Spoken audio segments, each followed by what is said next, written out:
In this video we're going to replace a tyre or an inner tube on a Dualtron Mini scooter. All you need is an 18mm spanner and a 4mm Allen key.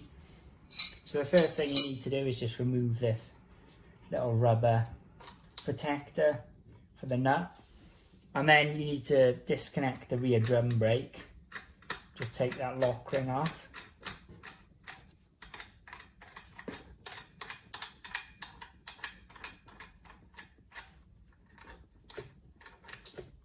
That you can just leave hanging there. As well, it's worth noting, it's quite handy to put the scooter on a block like that. These will be pretty tight.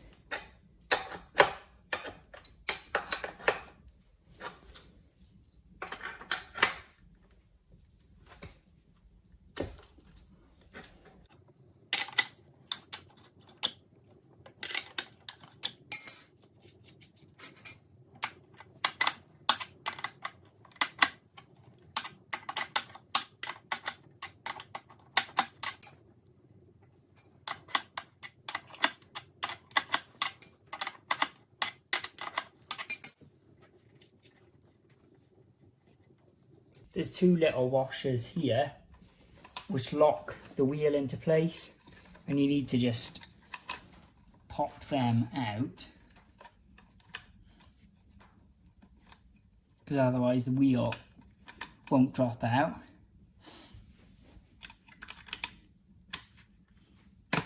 And because of the amount of torque coming through this back axle, they do like to sit in there, so you might need a screwdriver just to pry them out. Once you partially loosen these and just take out the sort of lock rings, you need to loosen this bit which centers the motor in the rear dropout.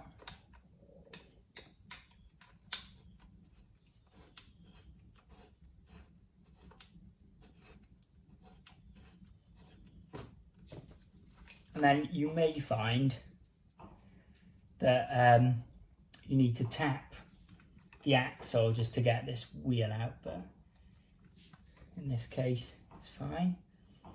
So there's two washers on the back here and then one on the front. You don't need to fully remove that, but I will.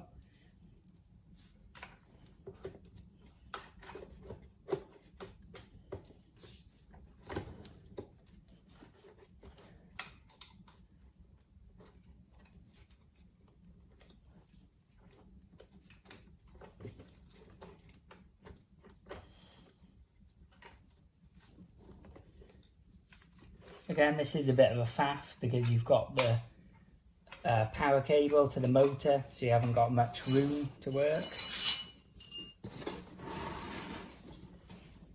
So now that you've got the wheel off, you need to remove the air out of the tyre first.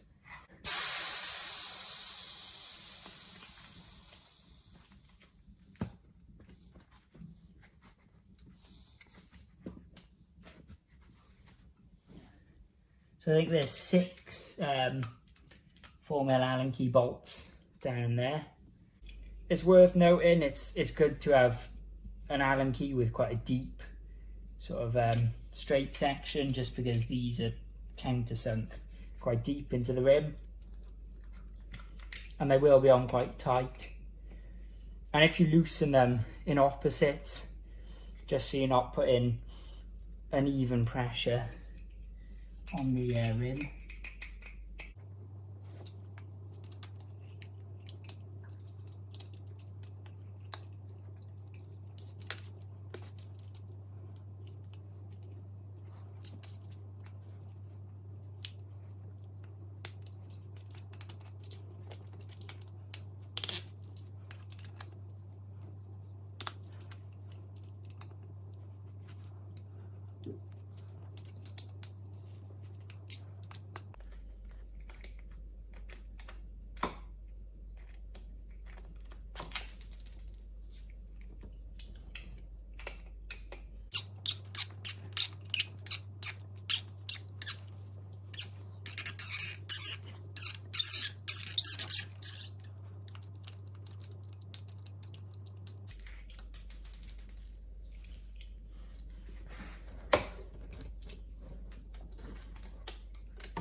So once all the bolts are off, the rim just pops out like that.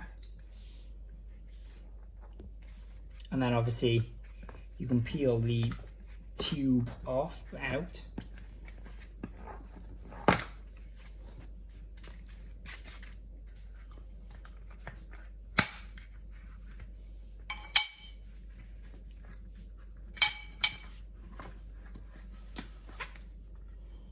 So we're not replacing the tyre or tube, but obviously if you were, this would be the method you have to use. So if you're fitting a new tube or tyre, it's easiest just to put the inner tube in first to the tyre.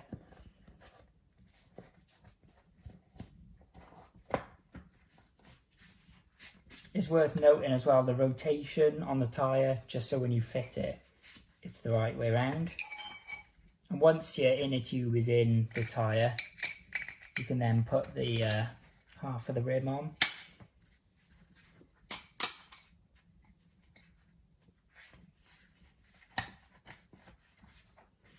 There we are.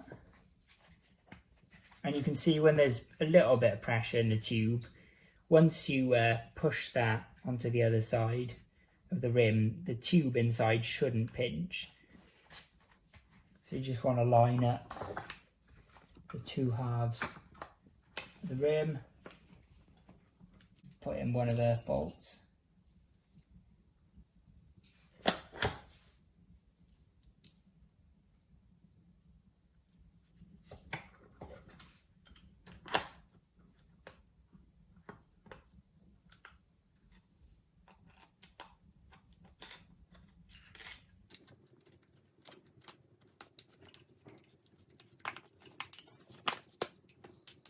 Again, like when you're removing these bolts, you want to tighten them sort of opposite bolts first, just so you've got an even pressure on the rim.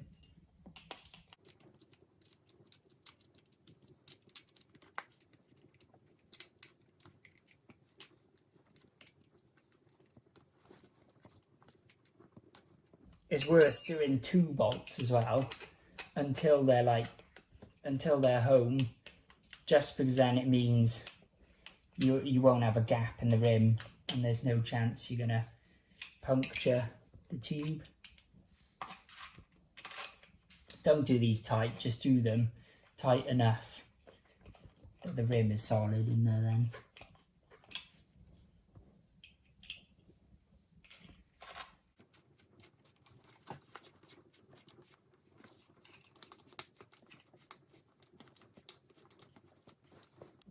So once you've got all the M4 bolts home, you can torque them up.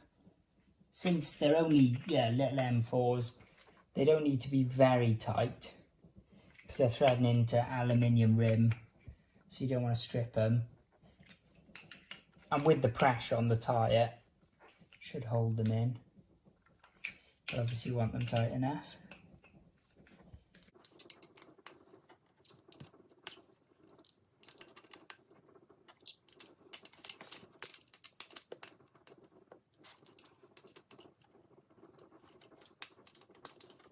So now we just need to pump up the tyre. If you've got a bike track pump like I have, it can be quite difficult to get the head onto the valve. You can buy Schrader valve extenders, which would be very useful for this wheel, just because it'll, mean it's quite easy to put the pump head on, but I might be able to get this on like that.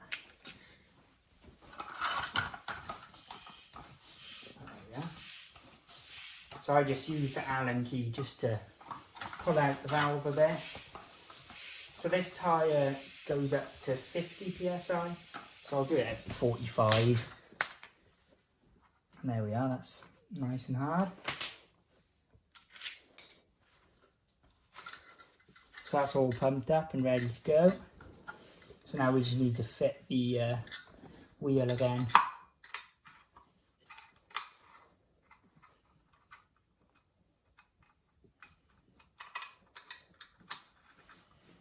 So the way this axle is designed, it'll only fit in to the dropouts, sort of parallel with this groove in the axle.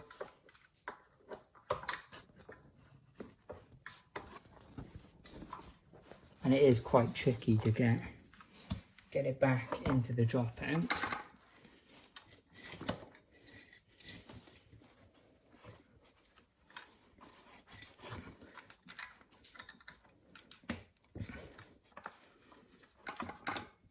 Don't worry about the position of this drum brake part, because you can move that about after.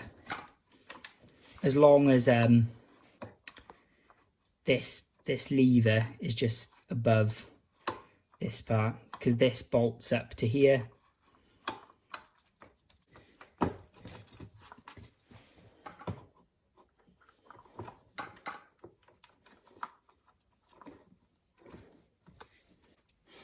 There we are, so that's nearly on.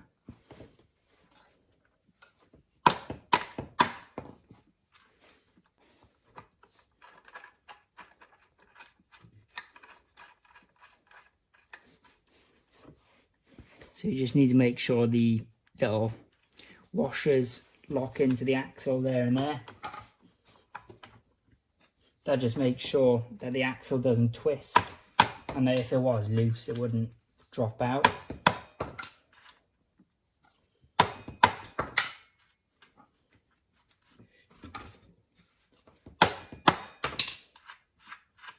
And there's the same sort of axles on the other side. So I won't do the wheel nuts on very tight yet. Again, this sort of whole drum brake system moves about. So when you're fitting it, you just need to make sure that this little part is at the bottom of the axle there, and that this lever is at the top side, because obviously it won't rotate once you've put the wheel on.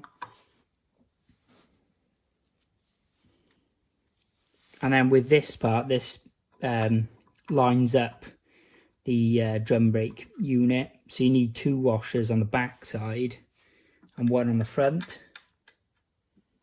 It's probably easier to have fitted these washers first.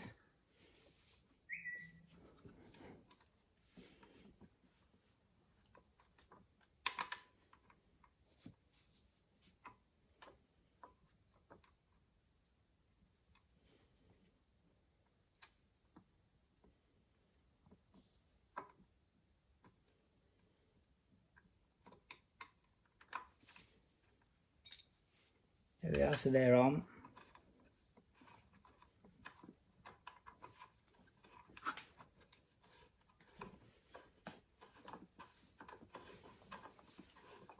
Again, don't do this up tight just because you haven't done the wheel nuts on.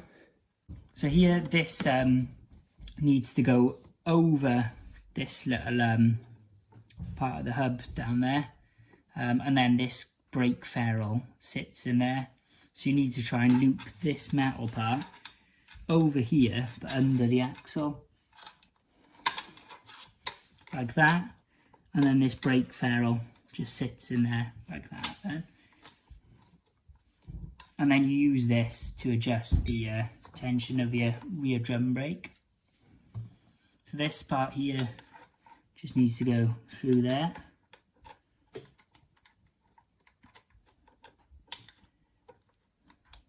And then you fit this through there.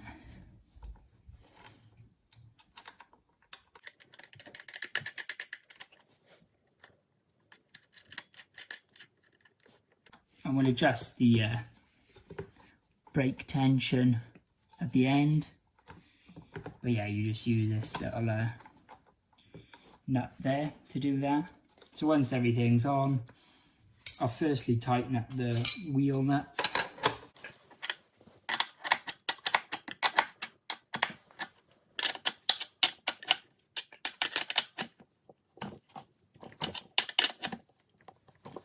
These don't need to be mega tight, but you do want them pretty tight.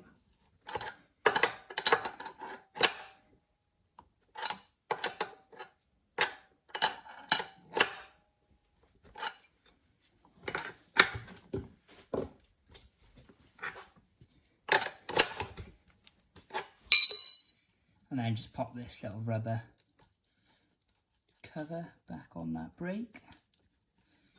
Sorry, nut.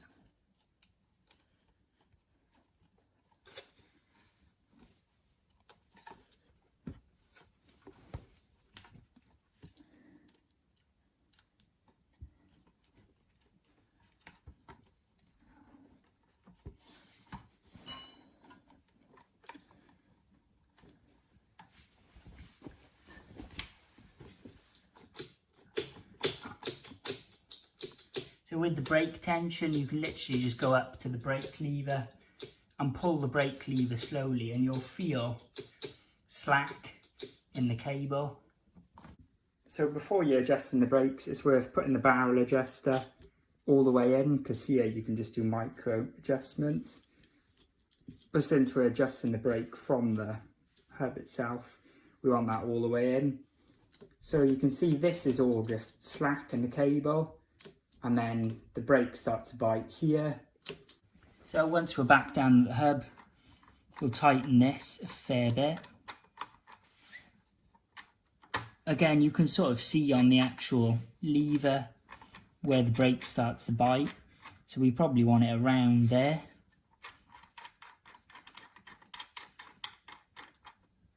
But we don't want excessive drag, which you can hear there. The brake is actually rubbing, so we'll loosen that slightly. So you want a tiny bit of slack in the cable, but that feels pretty good. And the drum brake isn't rubbing. I forgot to mention, just to do this up, it's worth doing this bolt up before adjusting the brake, just because this stops the actual drum moving about. But since it was already threaded in, the actual drum brake unit wasn't moving. This doesn't need to be very tight. And then once your brake's adjusted, that's the job done then.